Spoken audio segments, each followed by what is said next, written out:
Comenzamos una transmisión más de diálogos de movilidad en casa para Pasajeros 7. Es un gusto recibirlo un martes más y llevar temas de movilidad y transporte para ustedes. Por supuesto, un placer saludar al titular de este espacio, Fernando Sánchez Flores. ¿Qué tal, Cris? ¿Qué tal a toda la gente que nos sigue por Facebook en este ejercicio de comunicación, donde mantenemos los canales abiertos y seguimos platicando de los temas de movilidad y transporte en todo el país?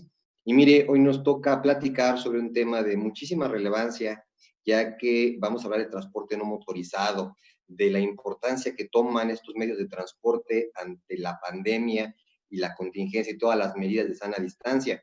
Y por eso hoy tenemos a 3 mujeres referentes en este movimiento de impulsar el transporte no motorizado. Tenemos a Libertad Zavala Marín, ella es directora de movilidad y transporte del Ayuntamiento de Guadalajara, a Cecilia Garza, directora de movilidad del Instituto Municipal de Planeación y Gestión Urbana, INPLAN, de San Pedro Garza García, de Nuevo León, y a Karina Licea, especialista en movilidad y desarrollo urbano. Bienvenidas a cada una de las 3. Gracias por recibirnos en este espacio.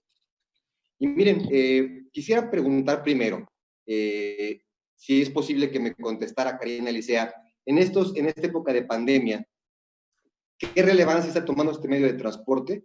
Porque ya teníamos tiempo viendo que iba llegando un protagonismo importante en la forma de transportarse de las personas. Platícanos. Pues últimamente es muy importante porque justamente la movilidad no motorizada ayuda mucho a descongestionar el transporte público, que es justamente el que ahorita tiene mucha más carga, ¿no? En general, sin pandemia o con pandemia, hemos visto muchas fotografías, imágenes del Metro Pantitlán, imágenes de muchas estaciones de Metrobús incluso, donde se congestiona mucho la gente.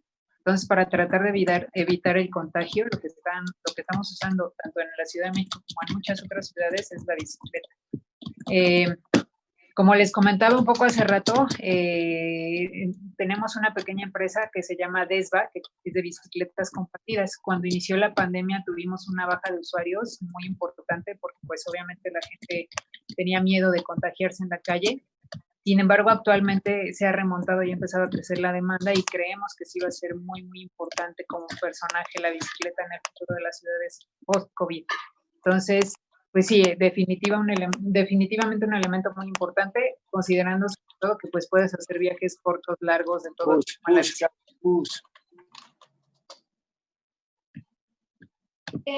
Sí, ¿me escuchan, verdad, chicas? Sí. Es importante, lo decías justamente, las ventajas que nos da la bicicleta, y me gustaría preguntarte, Libertad, ¿qué hace Guadalajara?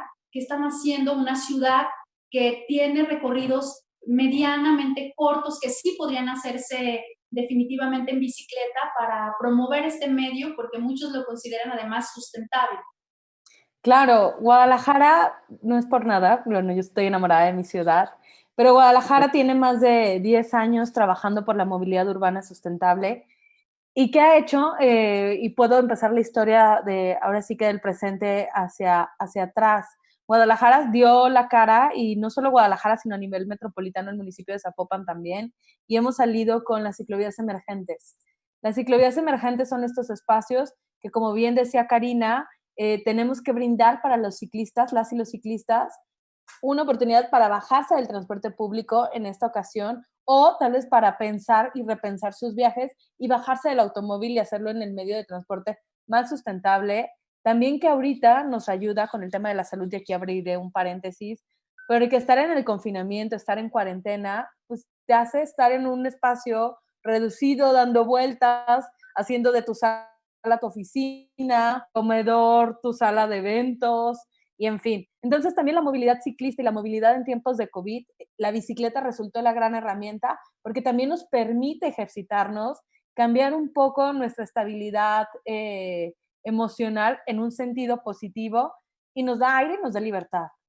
Y Guadalajara propuso en una primera etapa, en un anuncio que hizo el alcalde Ismael del Toro, 13 kilómetros de infraestructura ciclista emergente. Y estos 13 kilómetros están pensados para que conecten estas franjas que teníamos, por ejemplo, Avenida México, los que conocen Guadalajara y las que conocen Guadalajara, es un tramo pequeño, son 2 kilómetros, pero que nos permiten la conectividad con el municipio de Zapopan. en el caso ese es el caso de Guadalajara, y estamos implementando también un bus bici en una de las avenidas más importantes de la ciudad, que es Avenida Hidalgo, pero que tiene la característica de conectar dos puntos emblemáticos de la ciudad. La famosa Glorieta de la Minerva con el centro histórico de la ciudad de Guadalajara. A la par recorre este carril bus bici, son 3.7 kilómetros de un carril bus bici y muy tapativamente calandriero, porque debido a la velocidad que van a llevar el transporte público en ese carril, es menor a 30 kilómetros. Hay una tradición de calandrias y tiene dos tipos de calandria, que es la calandria de tracción animal, que es la que conocemos con caballos, y también las calandrias eléctricas. Entonces, este carril nos permite hacer una conectividad, sí, atractiva para los turistas y las turistas, pero también para las y los ciclistas que circulan todos los días y conectan con las principales zonas de transporte público masivo, como es el centro de la ciudad de Guadalajara, que funciona como un gran CETRAM para conectarse con los municipios metropolitanos. Y también algo que me gusta siempre platicar últimamente en estas charlas es la movilidad ciclista. También ahorita es un medio de transporte que brinda empleo. Todos los repartidores y repartidoras que nos llevan cosas a casa de todas estas empresas y plataformas, un porcentaje muy alto llega en bicicleta. Y no estamos contemplando que también ellos necesitan un espacio seguro para moverse, y en donde en los espacios de comercio, en los espacios de servicios que conecten con zonas habitacionales. Entonces, Guadalajara hizo su planteamiento de los 13 kilómetros, pensando en todos estos escenarios y sobre todo vinculando con la infraestructura ya construida. Libertad, en ese sentido, ¿qué posibilidades hay de que estas ciclovías emergentes se queden ya permanentemente? Pues ese es un anhelo que tenemos aquí en la dirección, y que también lo que estamos haciendo son estudios permanentes. En la semana pasada hicimos aforo, ya no sé en qué semana vivo, pero sí, fue la semana pasada, hicimos aforo ciclistas, que es nuestro segundo aforo para entender cuál es la dinámica que tenemos actualmente. Entonces, nosotros estamos valorando todo este proceso para ver cuáles sí podrían quedarse de estas emergentes como permanentes. Avenida México tiene la característica de ser la conectividad natural, entonces habrá infraestructura ciclista que sí tendrá que quedarse. Cecilia, también en San Pedro Garza García se están haciendo trabajos similares, ¿no? También se está impulsando el uso de la bicicleta. Y justo, digo, contrario a Zapopan o Ciudad de México, que de alguna manera ya tienen estos temas mucho más trabajados, la verdad es que lo que estamos haciendo en San Pedro es algo, de alguna manera, muchas primeras veces, ¿verdad? El primer intento que hubo en San Pedro de implementar ciclovías en el 2013, sin entrar en detalles, pues no funcionó. Ya ahorita quedan menos de 400 metros de las ciclovías que en ese momento se plantearon a todo lo largo del municipio. Entonces, desde ese entonces se volvió un tema muy tabú. Tú le mencionas la palabra ciclo o cualquier palabra relacionada a la bicicleta y la gente se pone con el pelo de puntas. Entonces sí fue para nosotros este momento una coyuntura sumamente importante, o sea, fue oportunidad de oro para de verdad poder entrarle nuevamente al tema. Ya lo veníamos trabajando desde el año pasado, lo tuvimos que poner en el cajón de momento porque sí nos pidió el alcalde que nos detuviéramos, y ahorita que sucede esto del COVID, dijimos ahorita es cuando. Entonces sacamos del cajón el proyecto y empezamos a de alguna manera decir, a ver, tenemos que priorizar y que lo que hagamos lo hagamos bien, muy medido, muy estudiado, muy todo, y ya de ahí lo iremos creciendo. Entonces lanzamos una biciruta hace un mes aproximadamente de 6.5 kilómetros. Entonces estos kilómetros eran principalmente enfocados a conectar el poniente del municipio hacia el casco de San Pedro. ¿Por qué esta zona? Porque es donde tenemos más densidad habitacional y más densidad de servicios. Adicionalmente, es una zona de densidad habitacional en donde la mayoría de la gente se desplaza en transporte público. Entonces, como comentábamos anteriormente, como comentaba Karina, pues al final del día, y Libertad, al final del día existe un alto riesgo de contagio en el transporte público. Y al final del día también es beneficiarles a ellos económicamente, que ellos de alguna manera ahorren. Nosotros también en este sentido es la primera vez que hay un sistema de bici pública, no nada más en la ciudad, sino en el estado. Otra de las primeros hitos muy importantes para el municipio fue hacer esto. La verdad es que ha sido algo sumamente manual el sistema de bici que implementamos a lo largo de estos 6.5 kilómetros que hacen como una L. instalamos 3 biciestaciones, así las nombramos. Bueno, y aparte le decimos biciruta, no ciclovía, por lo mismo que la gente escucha el tema ciclo y se espina. Entonces, a lo largo de esta biciruta instalamos 3 biciestaciones con un préstamo gratuito de bicicletas. Entonces, en cada una de las estaciones pusimos una cantidad de bicicletas.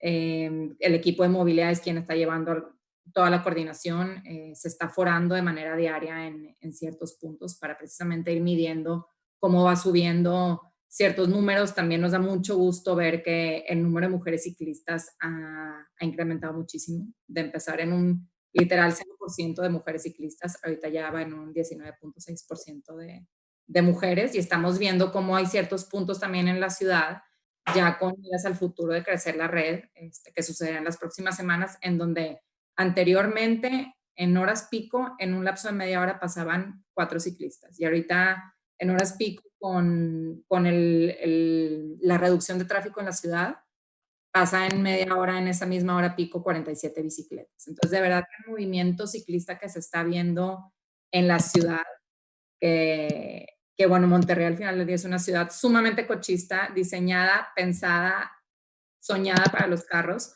Pues sí, la verdad es que el que se esté rompiendo con este esquema o dinámica que solíamos tener, la verdad es que es una coyuntura irreal, que todavía a veces no nos la creemos, que de verdad vemos esta cantidad de ciclistas en la calle. Entonces, pues al final, más que también implementar la ciclovía como tal, es brindar el sistema también de bici pública, que lo tendremos que ir trabajando y modificando en los próximos meses, porque al final ahorita fue como dar este primer paso de poner bicicletas en la calle, aunque no sea una gran cantidad, pero pues bueno, ya están ahí. Y al final del día también muy de la mano con estrategias de pacificación de las calles que estamos haciendo, porque al final sí hay calles donde, por ejemplo, una de las próximas etapas que vienen, aquí les platico en confianza, pero bueno, toda la avenida Alfonso Reyes es la única avenida que cruza el municipio por completo. Entonces, en este sentido, la calle tiene una sección sumamente variable. Entonces, tenemos calles donde hay 4 carriles que se propicia que los vehículos vayan literal a 100 kilómetros por hora, a veces hasta más. Y luego tenemos secciones de calle donde nada más son 4 carriles, 2 en cada sentido, ¿verdad? Entonces, pues esta sección variable la tenemos que ir tratando también de distintas maneras. Hay secciones donde sí podrá haber una ciclovía confinada, que al final pues es lo ideal y lo más seguro para el ciclista, pero bueno, habrá otros tramos donde no podremos confinar, que más bien tendremos que pacificar la calle con distintas estrategias. Entonces, en ese sentido es como está evolucionando el proyecto dentro de San Pedro, empezando con esos primeros 6.5 kilómetros, y ya ahorita ya dentro de las próximas 2, 3, 4 semanas ya iremos creciendo esta red de 6.5 kilómetros. Gracias, Karina.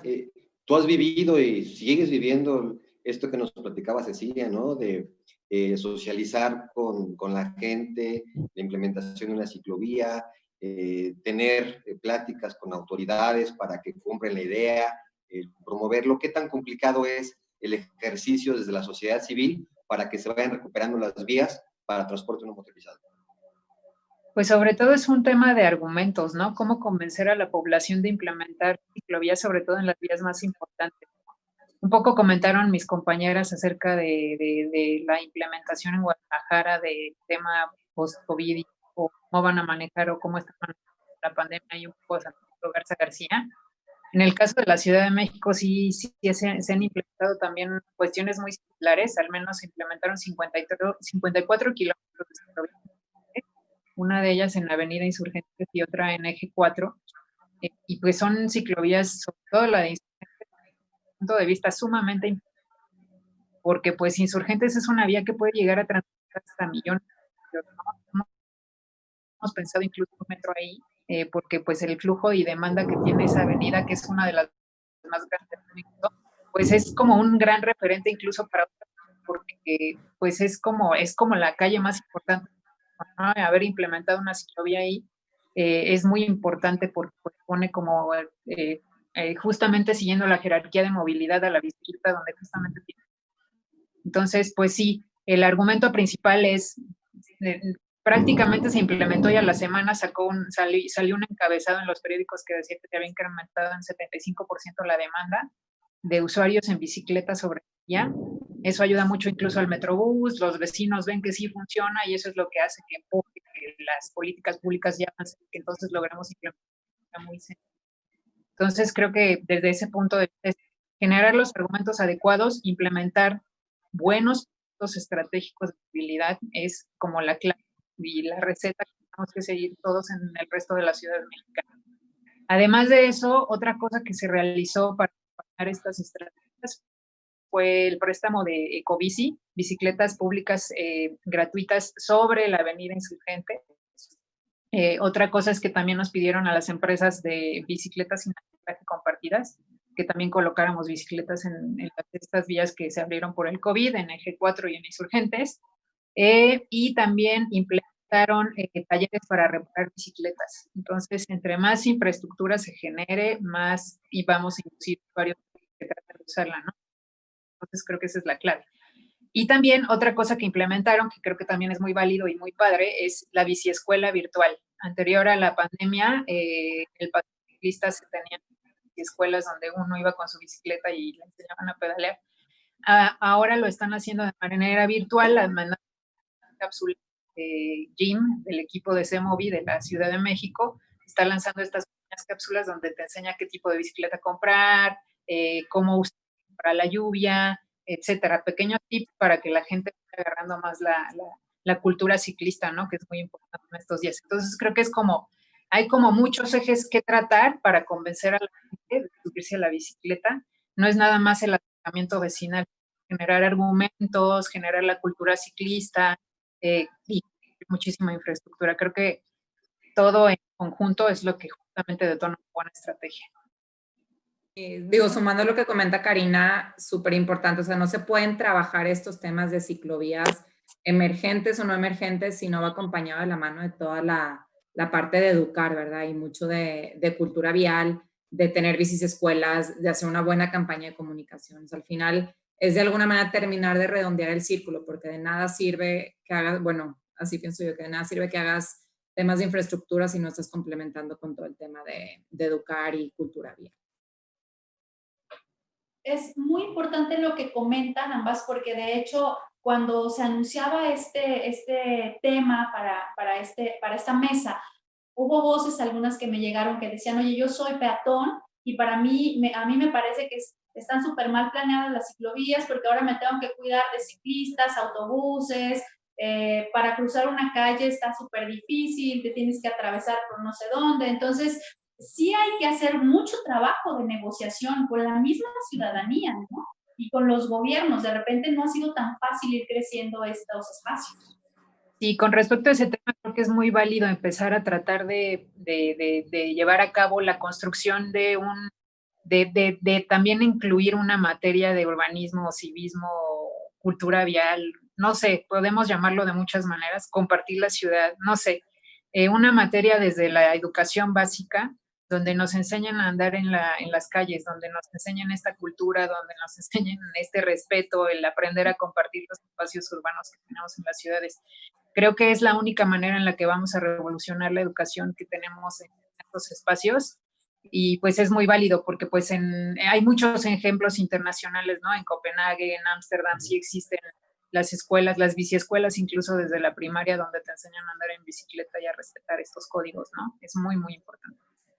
Sí, y luego estos momentos también se vuelve un detractor cuando queremos construir la infraestructura ciclista, porque hay un dato que nos dio el DIF, el sistema que atiende a las personas de la tercera edad, uno de sus públicos, y nos decía que las personas de la tercera edad mencionan a las y los ciclistas como uno de sus principales riesgos al caminar.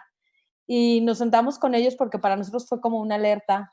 Y la realidad es que sí nos falta mucho en temas de educación, sin embargo, creo que muchos de los municipios cuando lanzan la agenda de movilidad urbana sustentable tiene que ver y ir acompañada, como bien comentaba Cecilia, de todo un círculo. O sea, tú no vas a cambiar y a construir infraestructura ciclista como tu primer paso. Previo hiciste otros 10 que tienen que ver con cómo está reglamentado en tu municipio o en tu ciudad el uso de la bicicleta, cómo se debe de construir, cómo cuando construyes infraestructura ciclista tienes que construir un espacio para las y los peatones.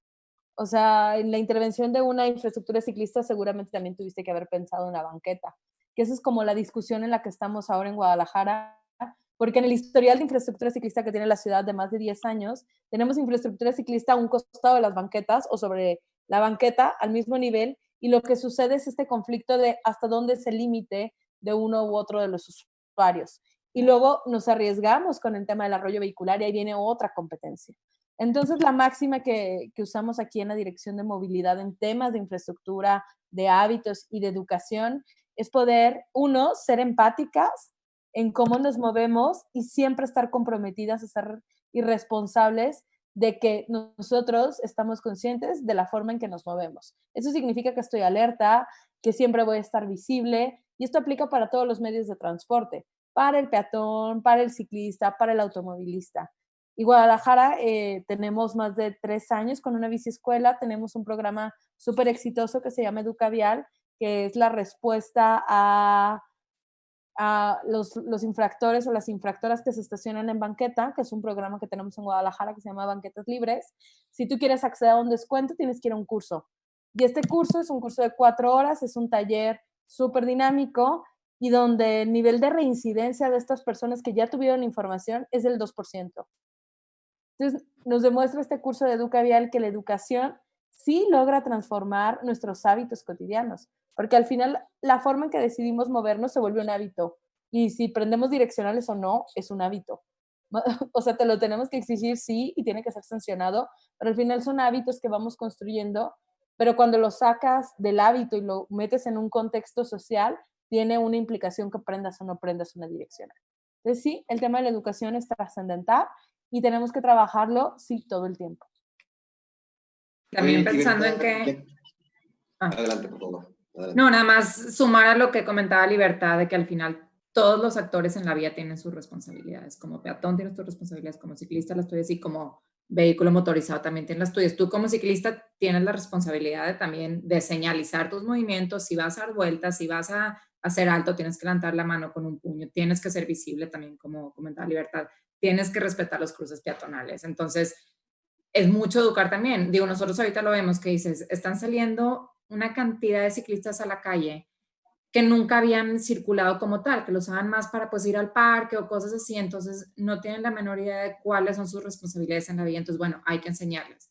Y los peatones también, pues tú como peatón cruza sobre la cebra peatonal, ¿verdad? No te cruces en diagonal a la mitad de la calle porque te estás poniendo en riesgo. Entonces, al final es educar a todos los actores para que todos cumplamos con nuestras responsabilidades en la vía y al final tener una sana convivencia de compartir la calle. Muchas gracias. Libertad, una pregunta. De acuerdo al ITDP, Guadalajara se ha posicionado como la ciudad que mejor ha promovido el uso de la bicicleta, pero Zapopan como el tercer lugar. ¿Se trabaja en conjunto como municipios de la zona metropolitana? ¿Cómo se trabaja desde este punto de vista para tener este reconocimiento por parte del ITDP? Y te agrego, Tlaquepaque también sale mencionada como uno de los municipios que también aumentó sus puntajes respecto a la medición pasada. Sí, hay varios temas de coordinación metropolitana. El área metropolitana de Guadalajara comprende 9 municipios, ya casi vamos a ser 10, y de estos 9 municipios el IMEPLAN es el que se encarga de la gestión y la planeación de los temas que nos competen como urbe. Y entonces uno de los ejes más importantes, o el que me compete a mí, por eso considero que es el más importante, es el de la movilidad.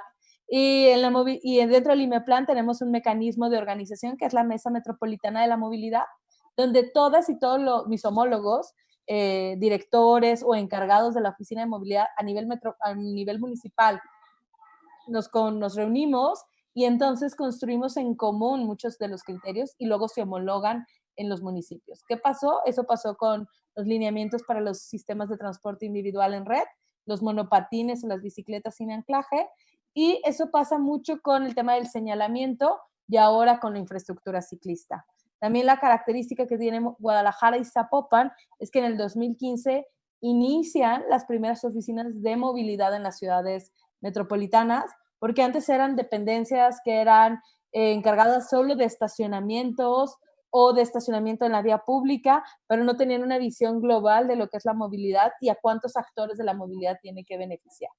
Entonces, creo que ese es un común denominador 2, la coordinación metropolitana. De hecho, también en este nuevo ranking Ciclociudades habla de regiones, que es uno de los segundos documentos, y entonces habla de la movilidad metropolitana y de todos los avances. En Guadalajara, la bicicleta pública, Mi Bici, tiene más de 270 estaciones en 3 municipios.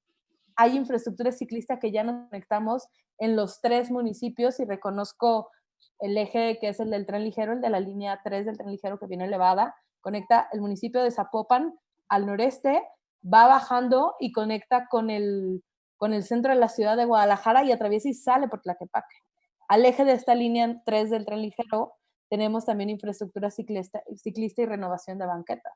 Entonces ya hay un camino metropolitano, porque también entendemos que pues, las personas no conocen límites territoriales para hacer su vida todos los días, en temas de movilidad, en temas de oportunidades laborales y en tema de servicios y equipamientos. Entonces, sí, hay un gran trabajo y creo que es parte de lo que se nos reconoce, así como todos los avances que tenemos en 10 años.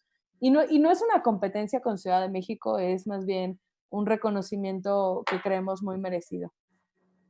Bueno, Cari, ¿qué dejó de hacer la Ciudad de México justamente para perder por primera vez como el primer lugar de este ranking de ciudades? Bueno, pues de entrada la coordinación metropolitana. Es justo, ese es el detalle. O sea, nosotros sí tenemos coordinación municipal, sí, bueno, de entre alcaldías, diríamos, pero porque pues el gobierno está centralizado y es sobre la Ciudad de México, pero la coordinación con el Estado de México no la tenemos construida como Guadalajara. Hoy en día se están haciendo esfuerzos para lograr esa coordinación, pero pues obviamente el que sean de partidos distintos complica mucho más la cosa. O sea, tenemos al PRI y aquí tenemos a Morena. Sin embargo, pues esperemos que en algún momento logre que otra vez vuelva la ciudad a remontar.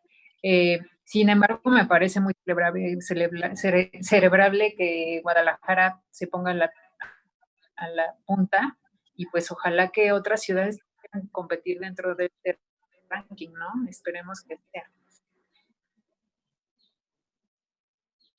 Estamos, bueno, ya por terminar, chicas, y a mí me gustaría pedirles, como para, a manera de conclusión, cuáles son los retos que tiene el ciclismo en las ciudades y, bueno, aprovechando el auge que toman ahora con la pandemia, ¿no? ¿Cuál es el reto que viene ahora?